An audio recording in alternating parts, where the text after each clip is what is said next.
palavras, diga amém. Quem está precisando muito, diga aleluia. É toda essa pegada. Aleluia, aleluia, aleluia. Aleluia, aleluia, aleluia, aleluia, aleluia. Ó Deus, obrigado, porque o Senhor nos providenciou, Senhor, esse momento, para que as nossas forças fossem renovadas no Senhor. Como o Senhor tem nos ensinado, que é do Senhor que vem a nossa força, a nossa fé, a nossa esperança, o amor que enche os nossos corações e nos constrange a perseverar, caminhando no bom caminho. Não nos deixa, Senhor, retroceder, nem olhar para trás, mas nos mantém, Senhor, com os nossos olhos fixos em Ti, pois é o Teu olhar que há de renovar as nossas forças. O mesmo olhar, Senhor, perscrutador, que constrangeu ao apóstolo Pedro, que constrangeu a tantos irmãos nossos do passado, a terem as suas vidas transformadas, renovadas, santificadas, separadas para Ti, em Ti e por Ti. Seja assim nas nossas vidas, Senhor, em especial nessa noite. Precisamos, Senhor, precisamos da Tua presença, Senhor, poderosa, fortalecendo vasos de barro, fracos e frágeis como nós, para que em Tua força possamos combater o bom combate da fé e afugentar todo resquício de incredulidade que tenha adentrado sorrateiramente nos nossos corações. Em nome de Jesus, amém e graças a Deus. Amém, irmãos? Amém. Falando da alma, Apareceu. a alma junto com o corpo. Senhor Jesus. Vamos abrir Marcos 16. Se o Senhor nos permitir, nós vamos concluir o Evangelho de Marcos. E já no nosso próximo ponto, vamos iniciar, ou melhor, vamos fazer uma recapitulação de todo o Evangelho de Marcos antes de adentrarmos no Evangelho de Lucas. A nossa proposta, que na verdade não é nossa, mas direcionamento que temos recebido do Senhor, é de estarmos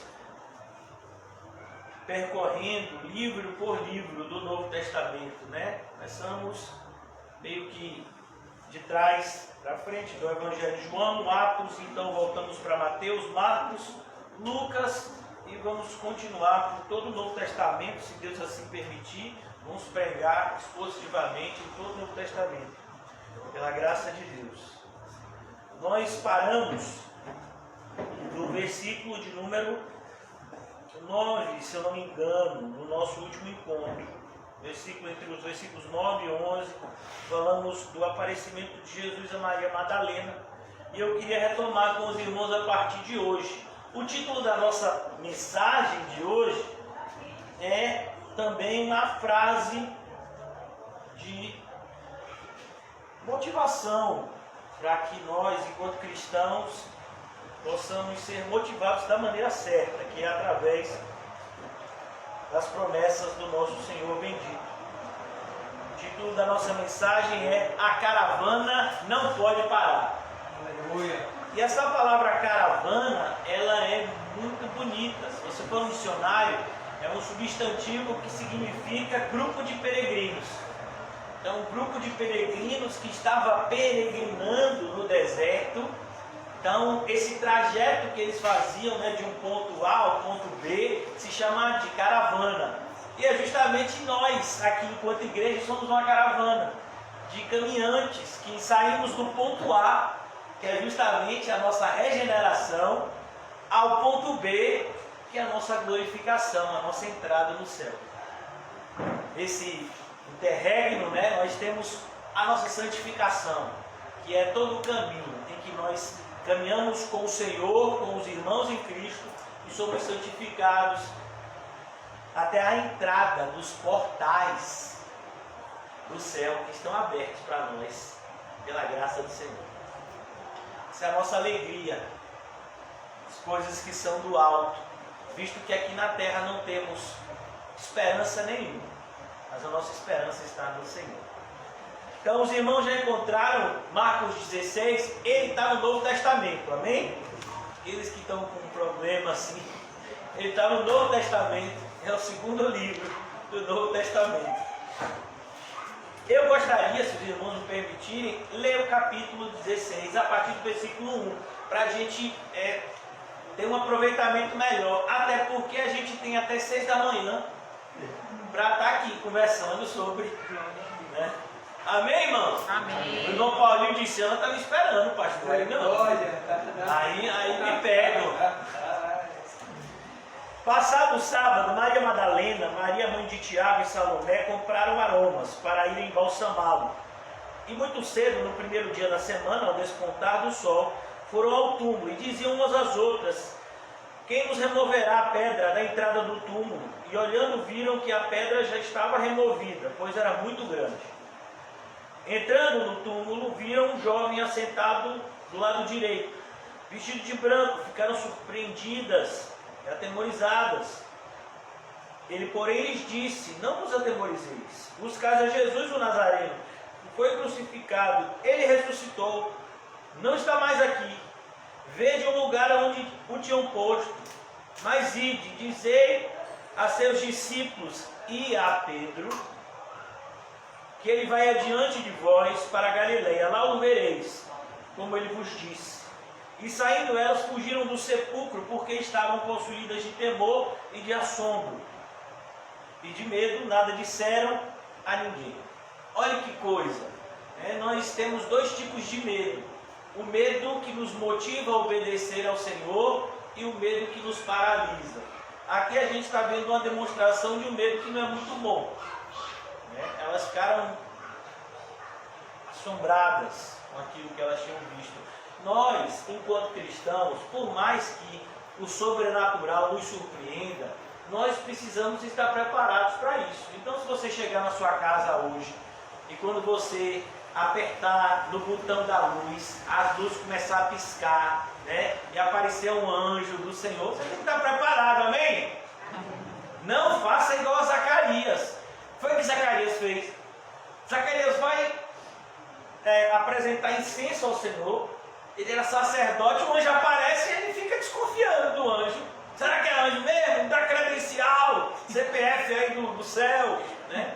Então não, irmão. Ele tem que estar preparado, de um lado e do outro. Se o demônio aparecer também, o que você vai fazer? Vai ligar para Edeval para pedir para repreender? Não pode nem ligar, porque ele já desligou o celular dele, porque ele disse para mim que celular é coisa de gente carnal. Ele é espiritual. Quer falar com ele, tem que orar. Ele já foi um degrau a mais que Quinho. Quinho ainda tem o celular. Você tem que orar para ele atender. Edeval nem tem celular. O negócio com ele é oração. Aí ele, não, o fulano quer falar comigo, eu vou lá. Então aqui a gente percebe, irmãos, que como cristãos, nós precisamos crer no sobrenatural. Essa verdade não mudou. Existem evangélicos, milhares de evangélicos, que não acreditam no sobrenatural. Isso é muito perigoso, porque Jesus repreendeu os saduceus justamente por isso. Um grupo que representava a liderança religiosa da época de Jesus, Jesus repreende e diz o seguinte para eles: vocês erram por não conhecerem as Escrituras e nem o poder de Deus. Então você tem que acreditar no poder de Deus. Você pode chegar em sua casa e aquele seu vizinho que era ímpio e que perturbava você todos os dias, de manhã, de tarde, de noite e de madrugada, está orando. Ou bater na sua porta e dizer: irmão Calmon, ore por mim, porque eu não sei orar. Aí Calmon diz: é agora, vem a Rita, vamos orar aqui comigo, né? Então tudo pode acontecer. Aquele seu ente querido que te perseguia, que dizia que você é um fanático maluco, que faz parte de uma igreja neurótica, que o pastor é um doido, ele pode chegar, você pode chegar em casa e ele está lá: o anjo vai ser para mim, e agora? Ore por mim. Alma, você ora. Tem uma história muito bonita, verídica, né? Na época que ainda existia escravidão na Inglaterra, um senhor, ele perseguia muito um escravo porque ele era cristão. E ele perseguia e disse: você quer ser cristão? É? Você quer orar para esse negócio desse seu Cristo? Toda vez que eu pegar você orando, eu vou te bater. E fazia isso, batia. E ele continuava orando. Aí teve um dia que esse homem foi visitado tão fortemente pela graça de Deus que ele começou a chorar. E ele pediu para a mulher dele: ore por mim. Ela disse: eu não sei. Mas eu preciso de alguém que ore por mim porque eu estou em desespero, a minha alma está em desespero. E ele disse: rapaz, só tem uma pessoa aqui nessa fazenda que sabe orar. É aquele rapaz. Aí foram buscar o rapaz e ele disse: eu preciso que você ore por mim. Ele disse: eu já estava orando desde a primeira surra que você me deu. Então às vezes a gente ora, mas a gente não acredita no poder da oração. Isso é um erro muito grande. A gente, por exemplo, quantos de nós aqui, eu creio que todos nós que estamos aqui, né, temos entes queridos que amamos muito e que não são convertidos. E eu não sei se você é como eu, mas eu sofro em pensar nesses meus entes queridos no fogo eterno, na chama, que nunca se apaga, na ira de Deus. Então eu oro pela conversão deles. E já pensou se eles se converterem? Pastor, mas está difícil. Meu filho, você se converteu porque o Senhor te regenerou. Então, o que é impossível para Deus? Me diga. Nada. Então nós não podemos nos tornar incrédulos. Deus pode todas as coisas. E essa fé não pode ser perdida de maneira nenhuma. Porque é assim que a gente vai se tornando incrédulo aos poucos. Quando a fé em Deus onipotente começa a ser perdida. Isso não aconteça com você e comigo. Então aqui, essas mulheres, elas estão atemorizadas. Versículo 9. Mas tinha uma dentre elas que acreditava no sobrenatural de Deus e que ficou lá. Havendo ele ressuscitado de manhã cedo, no primeiro dia da semana, apareceu primeiro a Maria Madalena. O que parece aqui? Qual é a cena? Um monte de mulher correu para falar lá com os homens, com o pessoal, o que tinha acontecido, e Maria Madalena ficou lá. Porque ela sentia que ela tinha que ficar lá, que se de fato Jesus ressuscitou, ela queria sentir isso e ter a comprovação disso, e esse tipo de, não é curiosidade, mas esse tipo de sentimento que nos faz querer mais de Deus é preciosíssimo. É um perigo a gente se contentar com a pouca fé. Não, eu tenho uma fé assim que é suficiente para eu entrar no céu, sabe? Não sei. Porque essa fé não existe. A fé verdadeira é uma fé crescente. É uma fé que sempre deseja mais de Deus. Eu quero mais de Deus. A gente não se contenta, a gente fica contente com o que Deus faz por nós, independente de ter pão ou não, independente de ter água gelada ou não, independentemente de ter luz em casa ou não. Eu estou feliz porque eu sei que Deus cuida de mim, Ele fala o melhor para mim. Mas em relação a experimentar mais de Deus, a gente nunca tem que se contentar. Senhor, eu quero mais de Ti. E esses dias as criancinhas, eu chamo de criancinhas, mas elas estão do meu tamanho. Elas estavam no estudo, eu sempre participo, eu fico de olho. E eles estavam lá perguntando sobre o jejum. Você não estava falando alguma coisa do jejum? Estava, Estelinha? Imagina Estelinha jejuando. A bichinha. Né? Henrique já deu uma olhada e disse: eu não vou jejuar, não, só vou levantar. Então, o jejum, eu vi quando elas estavam falando, e na verdade elas estavam imitando o pastor, que o jejum é uma fome de Deus. É quando a nossa alma, ela tem tanta fome de Deus que o corpo perde o apetite. Eu quero mais de Deus. Se o corpo não está com fome, ele tem até fome, porque é natural. Mas eu estou com tanta fome de Deus, que a minha fome de alimento físico não está sendo prioridade na minha vida agora. Isso é jejum. É esse desejo de Deus. E é isso que a gente vê em Maria Madalena. E uma das coisas assim tristes, por um lado, é que normalmente aquelas pessoas que são moralmente corretas, elas experimentam tão pouco de Deus porque elas não se veem como pecadores. Aqueles que se veem como muito pecadores, a graça de Deus se manifesta mais poderosa. É por isso que a gente tem que tomar cuidado com a moralidade e a civilidade que a gente tinha antes da conversão. Quantas pessoas eu já conversei na igreja, não, pastor, eu sempre fui uma pessoa correta, então assim, quando eu vim para o Evangelho foi algo quase que natural. Então eu digo para essa pessoa, você nunca foi alcançada pela graça. Você foi convencida e daqui a pouco alguém vai te desconvencer. Porque a graça é algo poderoso. Você vê uma pessoa que era moral, uma pessoa que era civilizada, como o apóstolo Paulo era, fariseu, mas ele diz, dos pecadores que eu conheço, eu sou o maior de todos. E aí ele diz, aonde abundou o pecado, superabundou a graça. Por que eu estou dizendo tudo isso? Porque quem é a pessoa que vê Jesus? Uma pessoa que tinha sido expulso dela 7 demônios. E a gente tem que tomar muito cuidado com quando a gente vê assim, né? 7 demônios, ou como lá no livro do Apocalipse que o irmão José tem nos ensinado, 7 Espíritos de Deus. A ideia do número 7 na Bíblia é uma ideia de completude. É como, por exemplo, uma semana inteira tem quantos dias? 7. Então, para você ver o que quer dizer 7 demônios, não é que saíram 7 demônios, pode até ser que ela tinha 7 demônios, mas a ideia aqui é uma ideia de que a vida dela era tomada completamente pelo demônio. Ela era uma mulher diabólica antes de se converter. Você já pensou em Maria Madalena dessa forma? Mas é isso que a Bíblia está descrevendo. Maria Madalena era diabólica. Ela não tinha somente um demônio, ela tinha 7. Mas quando Jesus entrou na vida dela, a vida dela foi transformada de tal forma que outras mulheres, que eram mulheres que antes de conhecer Jesus, eram pessoas aqui como a gente vai ver, casadas, certinhas, né, direitinhas, não tiveram a fé que ela teve para ficar esperando. E experimentar o que ela experimentou. A primeira pessoa que viu Jesus ressurreto foi a pessoa que Jesus tinha expulso 7 demônios.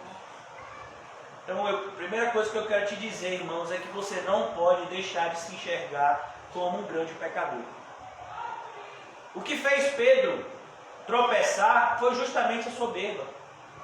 Na noite em que Jesus disse que seria traído, Pedro disse o quê? Eu nunca vou trair, eu nunca. Se eu tiver que morrer, eu morro, mas eu não te traio. Negou 3 vezes. Então, cuidado, você é um pecador miserável, mas a graça de Deus nos salva. A graça de Deus, ela nos transforma. Mas não existe graça na vida daquela pessoa que perdeu a humildade. Quantas pessoas eu converso, né, e eu choro por dentro, porque eu percebo que não tem humildade nenhuma na vida dessas pessoas. Pessoas que verbalizam, né, uma aparente conversão, mas quando você vai conversar, a vida dessas pessoas não tem nada de Deus. É como, por exemplo, um pastor norte-americano disse, existem pessoas que se dizem cristãs, mas que não se importam com a opinião de Cristo em nada. Fazem todas as suas escolhas sem perguntar a Jesus o que é que ele pensa na sua vida. Então você não é cristão. O cristão é aquele que foi comprado. Então você se enxerga agora como propriedade de Cristo. Cristo é o seu dono. Por isso ele manda em você mais do que a sua mulher e mais inclusive do que o seu marido. Mulher casada, ela tem que ser submissa ao marido? Tem, mas naquilo que o marido não a coloca contra Cristo. A mesma coisa somos nós homens, que devemos submissão às autoridades constituídas, mas que nós não nos submeteremos a elas se elas nos colocarem contrários a Cristo. Então a gente precisa ter esse entendimento cristalino. Somos grandes pecadores. E Jesus é um grande Salvador. Jesus Cristo só vai ser um grande Salvador se você se enxergar como um grande pecador. As verdades, elas estão entrelaçadas. É por isso que tantas pessoas têm visto Jesus como pequeno.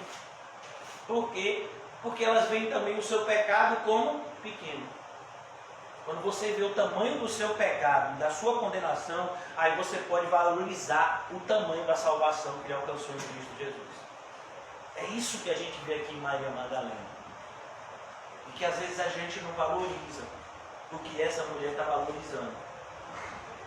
Está vendo ele ressuscitado de manhã cedo, no primeiro dia da semana, apareceu primeiro a Maria Madalena. Ele apareceu primeiro a quem? Maria Madalena. Olha que coisa, irmãos. Ele não apareceu. Os católicos, eles idolatram Maria, né? Outra Maria, Maria, mãe de Jesus. Não se confundam com as Marias da Bíblia, porque Maria era um nome muito comum. Significa, né? Cheia de graça. E era um nome muito comum, assim como outros nomes da Bíblia são comuns. Ele apareceu a Maria Madalena. Antes mesmo de aparecer a sua mãe. Olha que coisa interessante. E aqui, irmãos, não tem como a gente pensar, eu creio que foi a irmã Osana hoje, que postou no grupo. Eu estou sempre sendo abençoado com as mensagens que os irmãos colocam no grupo. Louvado seja Deus pela vida de cada irmão que tem contribuído com o Espírito Santo na sua vida, abençoando a vida dos outros irmãos com as mensagens que Deus tem abençoado. E a irmã Osana, ela postou hoje, se eu não me engano, 1 Samuel 2, mostrando justamente nessa passagem, quando o Senhor fala e repreende Eli. Mas aquela repreensão a Eli, ela é uma repreensão a Eli, mas ao mesmo tempo é uma motivação para uma série de outros cristãos que estão padecendo. Tem um gato ali que está interessado em assistir o estudo bíblico, né? Ele está interessado, né? Então, lá na passagem ele diz: aos que me honram, eu honrarei, mas aqueles que me desprezam, eu os desprezarei. Então, Maria Madalena, ela honrou ao Senhor Jesus. Olha, quando ele viu, ele ficou, eu acho que ele ficou com medo, foi embora. O que tenho contigo? Louvado seja Deus. E ele diz aqui, mas, havendo ele ressuscitado de manhã cedo, no primeiro dia da semana, versículo 9, apareceu primeiro a Maria Madalena, da qual expelira 7 demônios. Olha que coisa interessante. Marcos podia não falar isso. Ele podia não falar sobre isso. Como, por exemplo, você vai ver que Marcos aqui, ele não vai colocar o nome de Pedro como aquele que cortou a orelha. Então você vai perceber, mas ele fala desse assunto. Por quê? Porque isso é importante. Mais uma vez eu vou repetir um versículo do apóstolo Paulo. Aonde abundou o pecado, superabundou a graça. Então, aqueles que valorizam, por exemplo, a igreja, que valorizam os irmãos, aqueles que valorizam a Bíblia, são pessoas que enxergam as suas fraquezas. E visto que elas enxergam as suas fraquezas, elas então percebem a necessidade que tem de se apegar às fortalezas de Deus, aos meios de graça que o Senhor Jesus nos proporcionou. Versículo 10: partindo ela, foi anunciá-lo àqueles que, tendo sido companheiros de Jesus, se achavam tristes e choravam. Olha que coisa linda. A gente sabe como foi o encontro deles. Lá em João capítulo 20, ele fala, vamos lá em João 20, para a gente ficar aleluiado, amém? Amém. Tá botando alegria aqui, que até o gato veio, rapaz, que alegria é essa? E olha que o irmão Paulo nem louvou hoje, viu? Imagina se ele fosse entoar um hino, se ele fosse tirar um louvor, eu acho que vinha era uma multidão de gatos. Salva-me, Senhor. E se o irmão Reginho trouxesse aí um quilo de carne, aí pronto.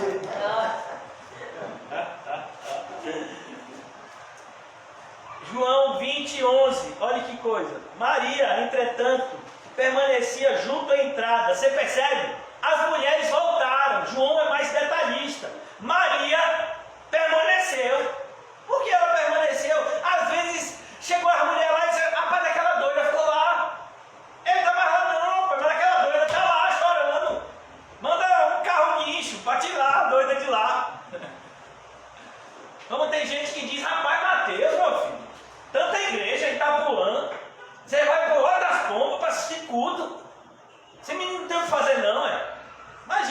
família dele. E a coitada aqui de Tucuruí. Será que não tem igreja no Pará? Ela tem que ir para a Bahia. Então a gente percebe, irmãos, que às vezes as pessoas não vão entender o chamado de Cristo na nossa vida. Maria, entretanto, permanecia junto à entrada do túmulo chorando. Enquanto chorava, abaixou-se, olhou para dentro do túmulo e viu 2 anjos vestidos de branco, sentados onde o corpo de Jesus fora posto. Olha que coisa, as outras mulheres viram um anjo, Maria Madalena viu 2. E então eles lhe perguntaram: mulher, por que choras? Ela lhes respondeu: porque levaram meu Senhor e não sei onde puseram. Tendo dito isso, voltou-se para trás e viu Jesus em pé. Olha que coisa linda. Essa é a primeira aparição de Jesus ressurreto. Para quem? Para uma mulher que estava chorando, sentindo falta dele. Você sente falta de Jesus? Primeiro sinal para você ter uma manifestação de Cristo na sua vida é você sentir falta dele. É você ter vontade. Tem tantas pessoas que falam: ah, Jesus, eu quero mais de ti. E se você chegar no seu quarto hoje, Jesus, eis que te digo, homem, o que é que você faz? Meu filho, eu abro a porta e saio correndo. Vou lhe ser sincero, meu pastor. Eu já disse para Jesus: Jesus, eu gosto muito do Senhor, o pastor pregando ali, eu acho, mas se o Senhor vai ser para mim, eu me assusto. Cuidado, Jesus, que eu sou cardíaco. Aí eu digo para essa pessoa que é cardíaca: quem fez o coração? Quem fez o coração ter ventrículo, né? Acho que é ventrículo, né? Esquerdo, não sei o que, direito, tem tudo. Quem fez o coração desse jeito? Então a gente tem que entender que Jesus é desejável. Você deseja Jesus, Maria Madalena desejava. A ponto das outras irem embora e ela ficar. Isso está acontecendo com você? Está vendo? Isso é o primeiro amor, irmãos, que a gente não pode perder. Versículo 14: tendo dito isso, voltou-se para trás e viu Jesus em pé, mas não reconheceu que era Jesus. Perguntou-lhe Jesus: mulher, por que choras? A quem procuras? Ela, supondo ser o jardineiro, ela supondo ser Paulinho, que estava lá, né, tomando conta do cemitério. Não era Paulinho não, era o dono de Paulinho, Jesus. Supondo ser ele o jardineiro, respondeu: Senhor, se tu o tiraste, diz-me onde puseste, e eu o levarei. Disse Jesus: Maria. Ela, voltando-se, disse em hebraico: Rabone, que quer dizer mestre. Recomendou-lhe Jesus: não me detenhas, porque ainda não subi para meu Pai. Vai ter com os meus irmãos e diz-lhes: subo para meu Pai, vosso Pai, para meu Deus, vosso Deus. Então saiu Maria Madalena anunciando aos discípulos, viu o Senhor e contava que ele lhe dissera estas coisas. Olha que coisa linda. É isso que Marcos descreve mais, né, sinteticamente, mais resumidamente. Marcos fala só que ela viu Jesus, mas a gente vê lá em João mais detalhadamente como foi essa aparição de Jesus a ela. Ela ficou lá chorando. E a Bíblia diz que aquele que busca, acha. Versículo 11. Agora voltando para Marcos 16, versículo 11. Estes, ouvindo que ele vivia e que fora visto por ela, não acreditaram. Maria Madalena vestida não tinha crédito. Normalmente é assim: se você for um crente daqueles fervoroso, o pessoal vai dizer logo que você é maluco. Até na igreja mesmo. Nada, varão, aquele pessoal ali é bem doido, viu? Você já viu quando ele louco? Ele fica com um negócio: agora só a igreja! Oh, Deus. Não, aí não. Aí esse negócio é coisa de doido, né? Então, versículo 12. Depois disso, manifestou-se de outra forma a 2 deles. É o que a gente já viu, o que a gente estudou, eu creio, o Evangelho de Lucas. Ele apareceu aos discípulos no caminho de Emaús. A gente já falou aqui algumas vezes sobre essa passagem. 2 desses discípulos estão indo embora. Jesus aparece a eles, conversa com eles. Eles estavam a caminho para o campo. Aqui é o caminho de Emaús. A gente já sabe dessa informação por causa de Lucas. E Jesus vai conversando com eles. Olha que coisa linda. Jesus vai conversando, vai explicando para eles, desde Moisés, passando pelos profetas, que era necessário que tudo acontecesse como de fato aconteceu e que Jesus ressuscitaria no terceiro dia. E aí quando eles param em uma estalagem, né, que era uma espécie de restaurante, um hotel, né, Jesus parte o pão e aí eles percebem quem está diante deles. E naquele momento Jesus desaparece. E aí eles voltam correndo para avisar. Mas os discípulos ainda não creram. O coração duro é o nosso. O meu, o de vocês é mais mole, eu creio. Né? Mas, rapaz, nosso coração é muito duro. Chega alguns irmãos, né, cheios de Deus, assim, dando palavras de Deus na nossa vida. E a gente fica, varão, cada um na sua fé, varão.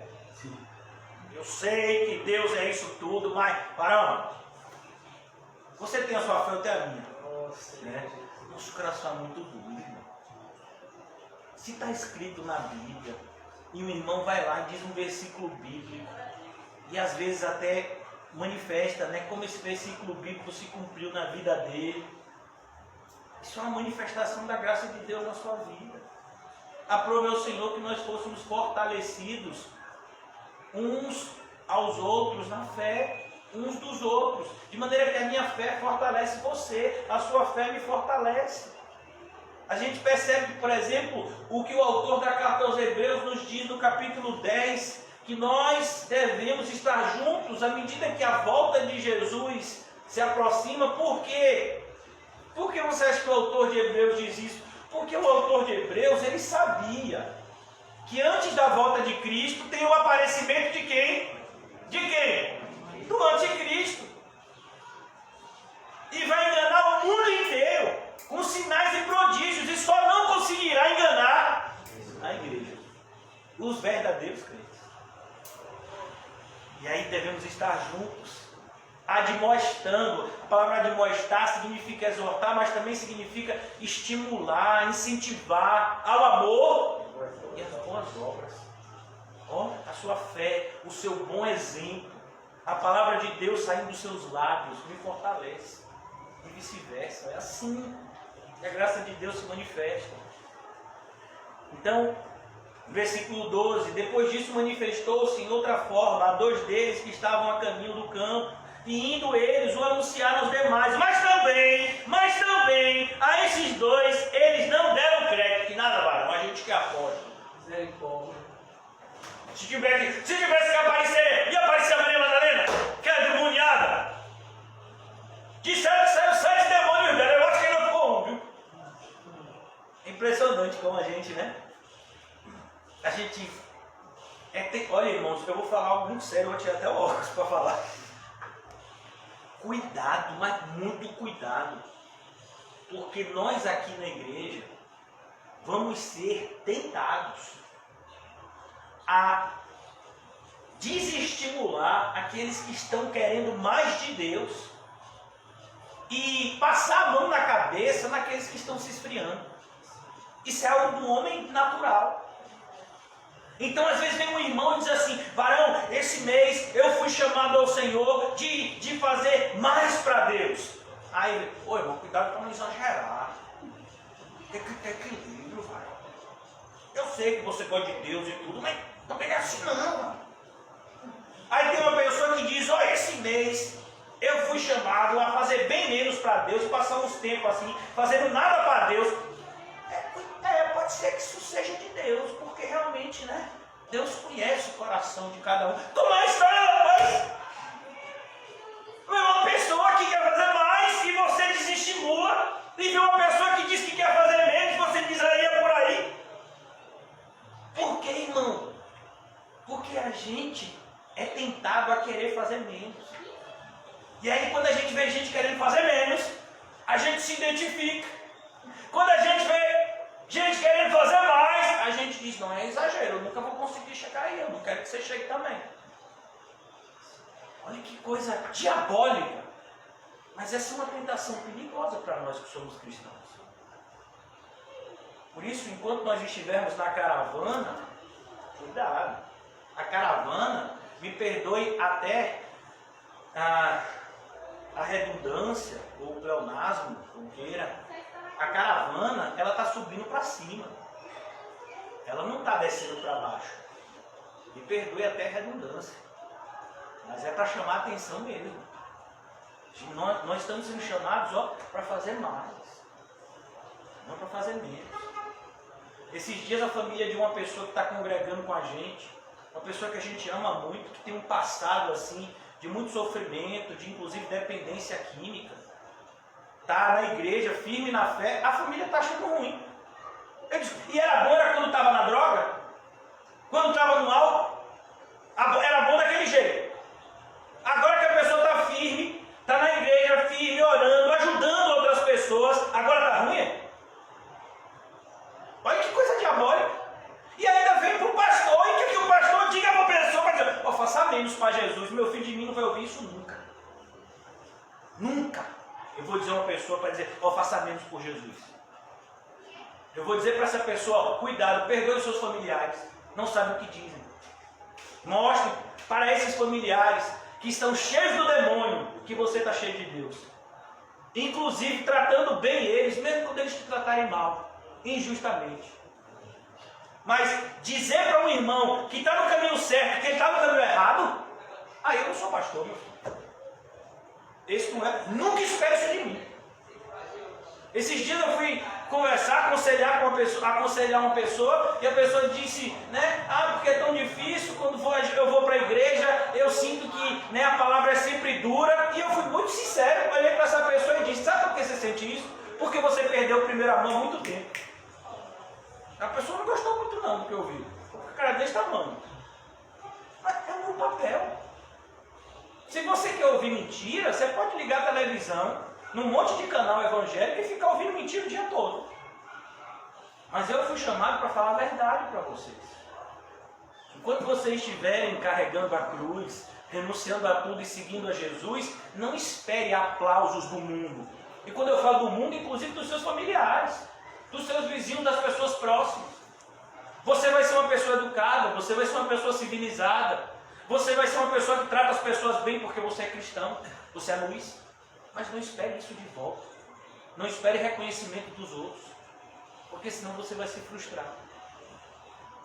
Então aqui a gente vê Maria Madalena, ela teve essa visão de Jesus, os dois discípulos viram Jesus, mas os outros disseram o quê? Nossa, o pessoal está doido. Se Jesus tivesse que aparecer para alguém, apareceria para quem? Para a gente que é apóstolo. A moral é nossa, varão. Você acha que com Jesus alguém tem moral? Eu mesmo não tenho nenhuma. Se você tem, meu irmão, é com você. Com Jesus, eu sou sempre devedor. Eu sou sempre um pecador miserável. Todas as vezes que eu chego para orar, eu chego no mesmo sentimento do publicano. Ô Senhor, tem misericórdia de mim. Por mais que você esteja, orando e jejuando, mas desde quando orar e jejuar vai te fazer mais espiritual? Os fariseus faziam isso. Eram espirituais? Não. Então a gente tem que tomar cuidado, irmãos. O grande problema da insatisfação que a insatisfação, irmãos, ela vem agarrada com a tentação de retroceder. Aqueles que retrocedem na fé é porque não estavam satisfeitos em Cristo. E a porta de entrada da insatisfação é justamente quando a gente acha que a gente merecia mais.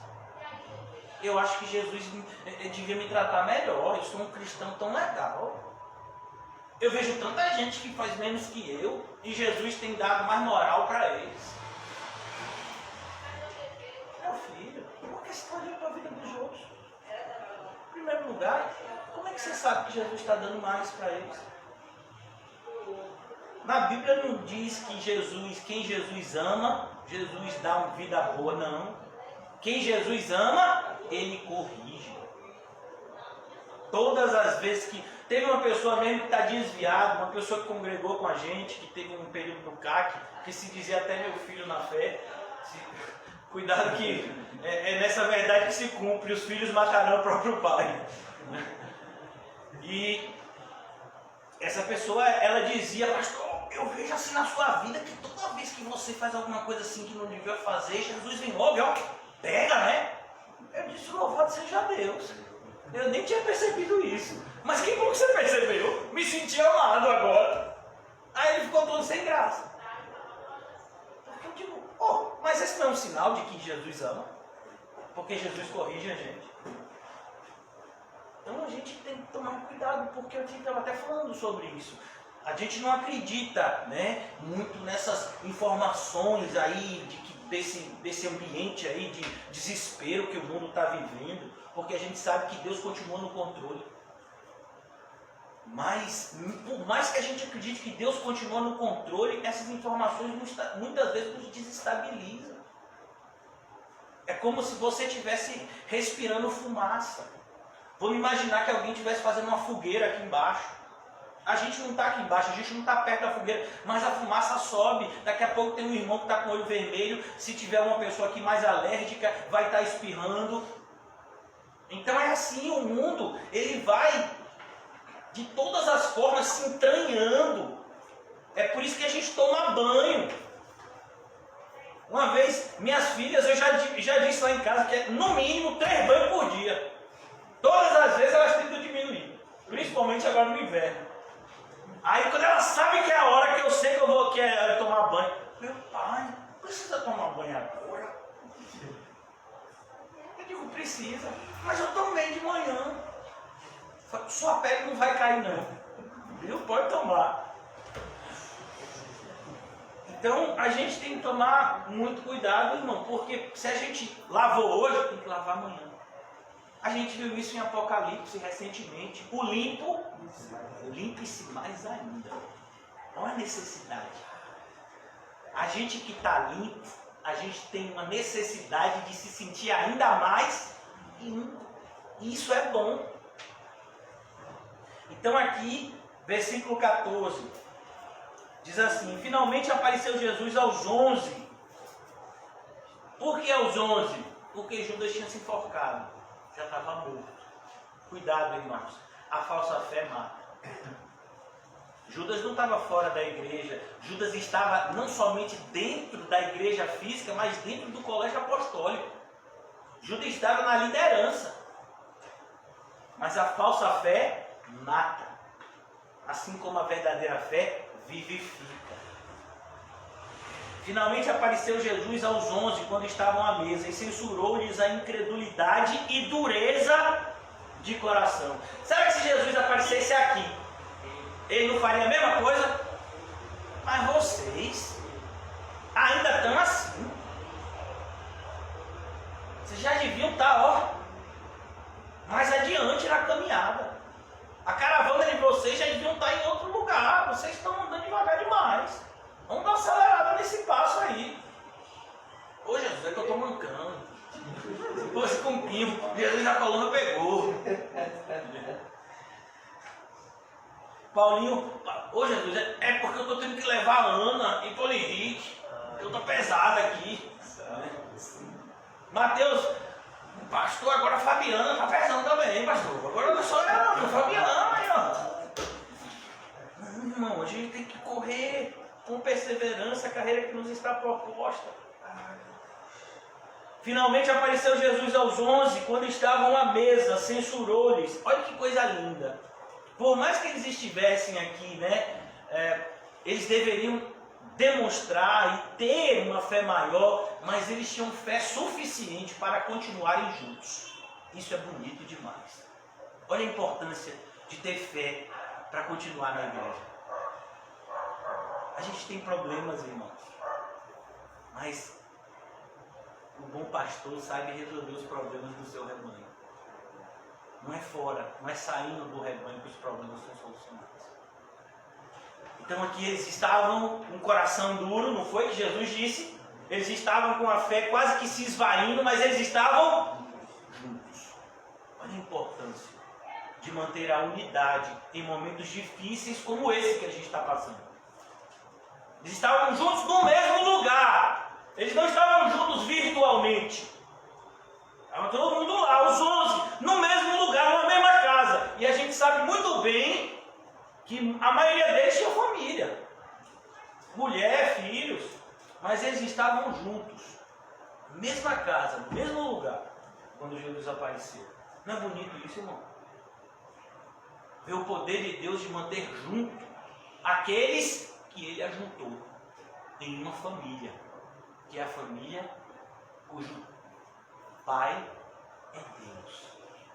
Não foi assim que Jesus nos ensinou a orar? Pai nosso. Quem chama Pai, Deus, é aquele que foi feito Filho de Deus pela fé em Cristo. É o que está escrito no Evangelho de João, capítulo 1. Aos que creram em Cristo, deu-lhes o poder de serem feitos filhos de Deus.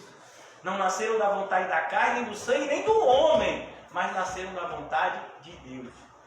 Somos nós, irmãos, pela fé, em nome de Jesus. Jesus censurou-lhes, porque esse é o papel de quem ama, exortar.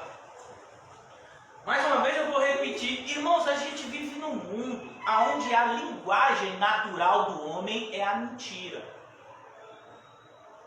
Nós somos criados, nós somos ensinados na escola a mentir. Quem mente bem é aquele que se dá bem. Vá para os cursos de motivação da vida que está na moda agora. Trate bem aquelas pessoas que podem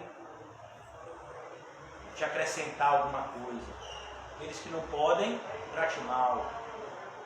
O mundo prepara a gente para se tornar adultos perversos. Por isso que quando a gente vem para Cristo, a gente tem que aprender tudo de novo. Então Jesus censurou-lhes. Na igreja é um lugar da gente ouvir verdades que incomodam. A gente não gosta muito de ouvir verdades. A maioria das vezes a gente prefere a mentira que leva para o inferno do que a exortação verdadeira que leva para o céu. Porque não deram crédito aos que tinham visto já ressuscitado. Por que Jesus censurou eles? Porque Jesus disse, por que vocês não estão acreditando na graça se manifestando na vida dos humildes? Eles estão aqui, o colégio apostólico, e Jesus apareceu para quem? Para Maria Madalena e para 2 discípulos que não eram apóstolos. Então assim, Jesus, a gente achou que se o Senhor fosse aparecer para alguém, tinha que ser para a gente, né? Com Jesus não é assim não. O primeiro mártir da igreja, quem foi? Um diácono. Uma pessoa que servia às mesas. Para mostrar para a gente que na igreja não tem nada, nenhum serviço que seja pequeno aos olhos de Deus. E nenhum serviço que seja grande. Só existe divisão de função. Quando os apóstolos dizem no início de Atos, nós perseveraremos no ministério da oração da palavra, não é que esse serviço é mais importante no sentido de que vai ser mais recompensado, não. Esse serviço foi dado a eles. E outras pessoas vão desempenhar outros serviços. É um corpo. No seu corpo, o coração é um órgão extremamente essencial. Mas o pulmão também é. O fígado também é. Os rins também são. Então, a gente tem que entender que o bom funcionamento da igreja é todo mundo. Todas as pessoas da igreja agindo em conformidade com a graça de Deus manifestada na vida de cada um de nós. Então a gente é criado em um sistema que vem, do catolicismo, que é como que na igreja tivesse 2 grupos, os sacerdotes e os leigos.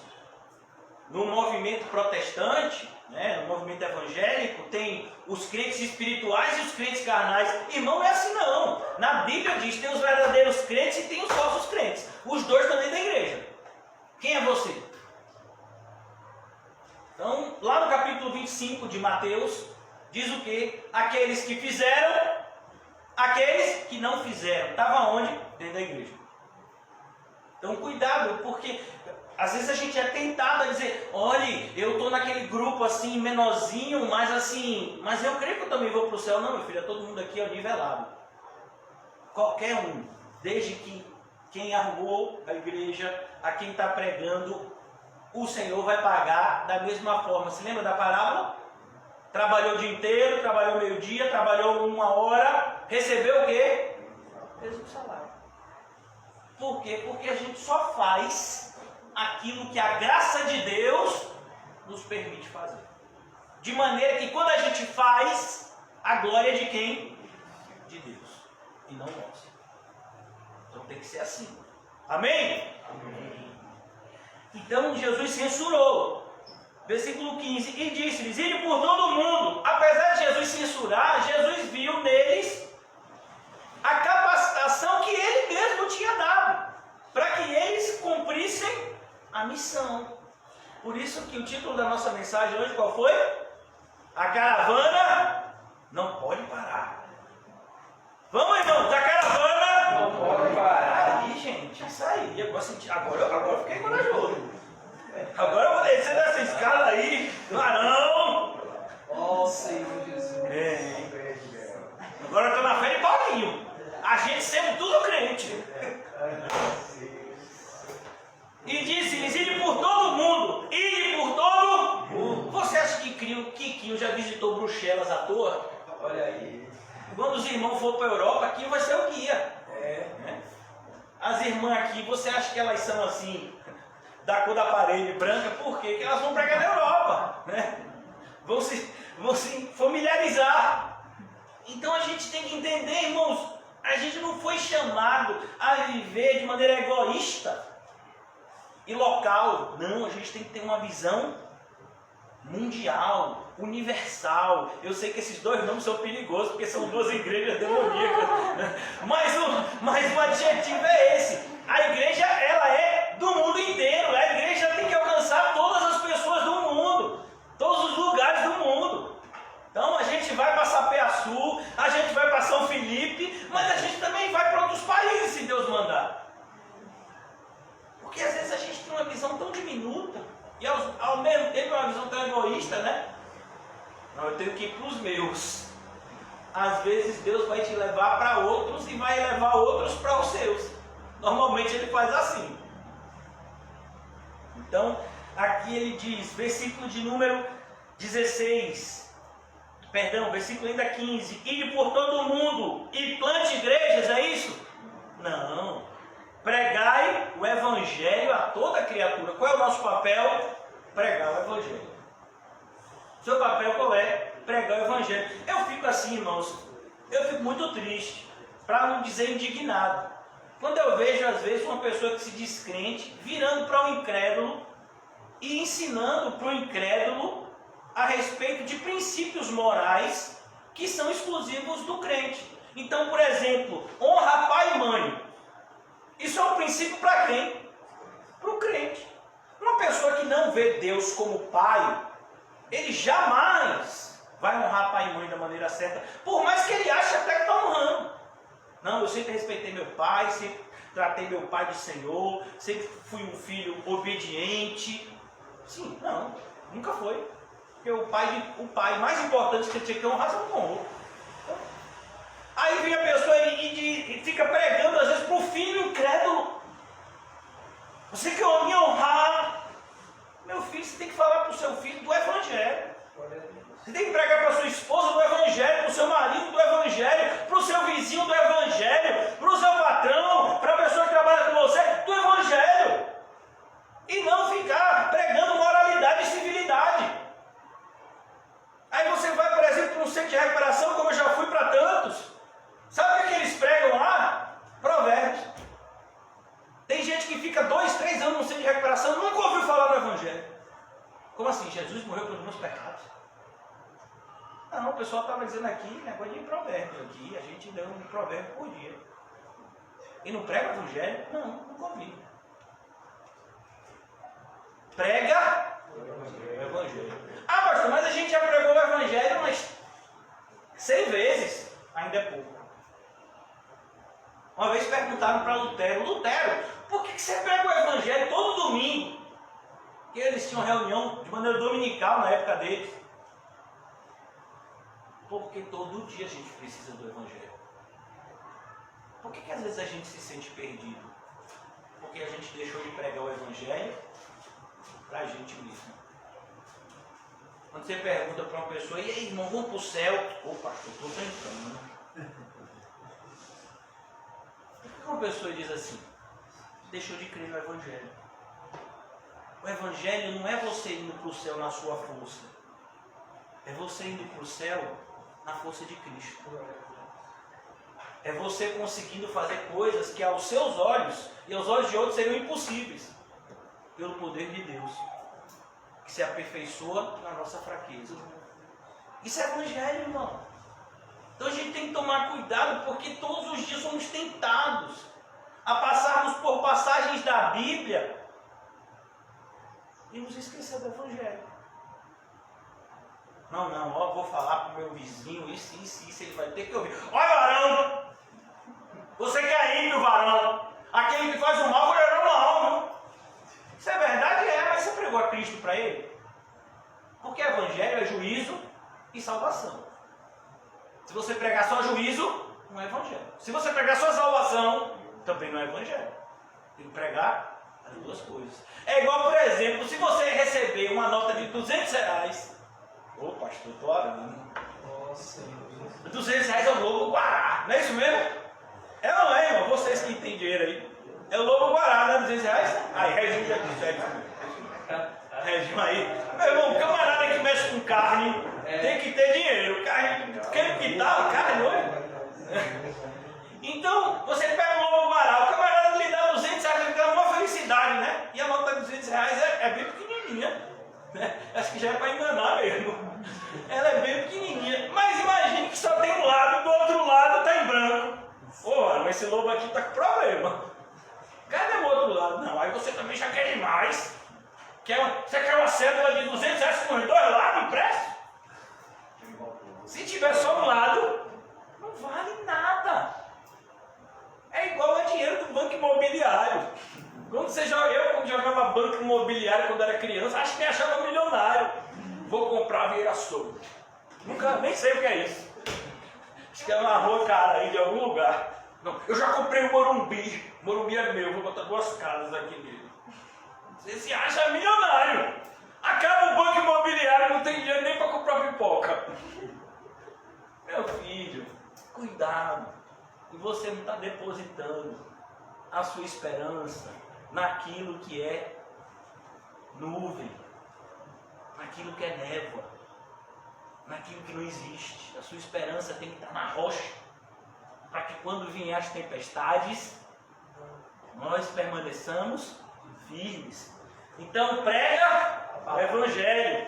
Prega o Evangelho. Eu vou parar aqui. Eu achei que eu ia concluir. Grande foi a minha fé. Eu achei que eu ia concluir o capítulo 16 hoje, mas a gente vai parar aqui, se Deus permitir, sexta-feira a gente conclui e dá uma visão panorâmica de Marcos. Mas entenda isso, irmãos. O seu chamado, o meu chamado é pregar o Evangelho. E uma das melhores formas da gente pregar o Evangelho é a gente viver o Evangelho. Viver. Então, várias pessoas me perguntam por que eu tomo determinadas atitudes e falo determinadas coisas. E aí eu prego o Evangelho. Eu digo, porque eu acredito que todo ser humano nasceu com a sua vida apontada para o inferno. Jesus nos mostrou o caminho do céu. E Ele me deu forças para andar por esse caminho santo até chegar lá. Isso é graça. Graça é Jesus nos dando força para fazer o que temos que fazer. E não dando a notícia que agora eu não tenho que fazer mais nada. Isso não é graça, não. Então, quando você justifica determinadas ações, você tem que justificar pelo Evangelho. O Evangelho é entender isso. Somos pecadores miseráveis. Merecemos não somente a morte por Covid, não somente a morte por qualquer outra enfermidade, mas nós merecíamos a morte eterna, que é uma condenação que até os demônios estremecem em pensar nela. E a gente não foi somente perdoado dessa condenação justa, mas a gente foi destinado a algo superior aos anjos. Você já imaginou isso? Os anjos, eles estão muito felizes com o que eles receberam. Eles são servos de Deus. E eles estão muito felizes em serem servos de Deus. Mas aprove ao Senhor fazer de nós filhos. Você entendeu? Isso é evangelho. Então é isso que você tem que pregar para você, para os outros e viver. Por que você está alegre se você não tem dinheiro para nada? Ô, maluco! Porque Jesus morreu pelos meus pecados. E ainda que eu passe vários vales aqui na terra, eu estou indo para o céu. E olha, acho bom você me acompanhar. Porque você pode ganhar o mundo inteiro e naquele dia perder a sua alma. Isso é evangelho. É isso que a gente foi chamado a viver. Não somente pregar bonito, mas viver isso. Tomando atitudes que demonstram que a gente acredita nessa verdade essencial. Cristo morreu pelos meus pecados e agora eu devo viver para a glória dele. Isso é evangelho. É isso que a gente foi chamado a pregar, irmãos. E às vezes a gente fica perdendo tanto tempo, eu vou repetir isso, em coisas secundárias, em bobagens. O diabo chama a gente, olha irmãos, 90% de tudo, todo tipo de aconselhamento que eu já tive que dar ao longo desses 10 anos, era tudo bobagem. Era falta de fé, falta de oração. Pessoas que não absorveram a mensagem do Evangelho e, portanto, não estavam vivendo o Evangelho. E por isso estavam cheios de dúvidas e preocupados com coisas secundárias. Como Marta. Marta! Você está preocupado com outra coisa. Mas somente uma. Então que o Senhor nos encha de Evangelho hoje. Que a gente se aproprie desse adjetivo internamente e exteriorize também isso. Somos evangélicos. Vivemos pela fé do Evangelho. A boa notícia que Jesus veio trazer ao mundo. Ele é o Cordeiro de Deus que morreu pelos nossos pecados. Portanto, há um céu para você e para mim. E ainda que por um breve tempo a gente passe por alguns sofrimentos, eles não podem se comparar com a glória que nos está reservada. Isso é evangelho, irmão. É isso que a gente tem que abraçar. Então, se você perder seu emprego, se o seu cônjuge te abandonar, se os seus filhos disserem que você é um maluco ou uma maluca, irmão, vá para Cristo. Ele nunca vai virar o rosto para você. Que Ele abriu as portas do céu para você. Que Ele não fará para nos ajudar a entrar lá. Vamos orar. Obrigado, Senhor Jesus. Obrigado, Senhor Jesus, por essa boa notícia. E tantas vezes nos esquecemos. O Senhor morreu para que nós tivéssemos vida. E não somente uma vida terrena, mas uma vida eterna no céu ao teu lado. Ajuda-nos, Senhor, não somente a compreender isso de maneira espiritual, mas nos apropriarmos dessa verdade bendita e a usarmos diariamente nas nossas ações e reações. Em nome de Jesus. Amém? E graças a Deus. Cumprimentem-se, irmãos, cheios de fé e de alegria, dizendo para o seu irmão: vamos morar no céu. Amém? Amém. Amém, alma.